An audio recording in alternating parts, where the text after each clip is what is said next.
Hey, it's Gina with WTI. Do you have a rascally little fur baby cat that is destroying every piece of furniture in your house?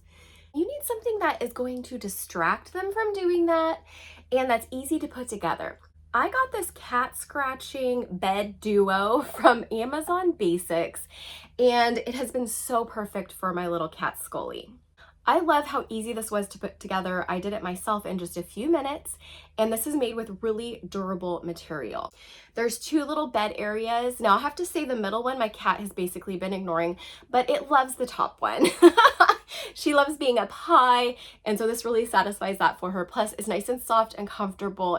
The bed area on top is nice and big, so this is perfect for my cat as she continues to grow. She's only a few months old right now, but I know that this will be able to accommodate her as she turns into an adult cat. The base is nice and steady, so it doesn't matter how much she plays with it, roughhouses with it, it doesn't fall over. I think this is such a great cost-effective cat scratching bed, and I think that you're gonna love it too, but that's just my point of view.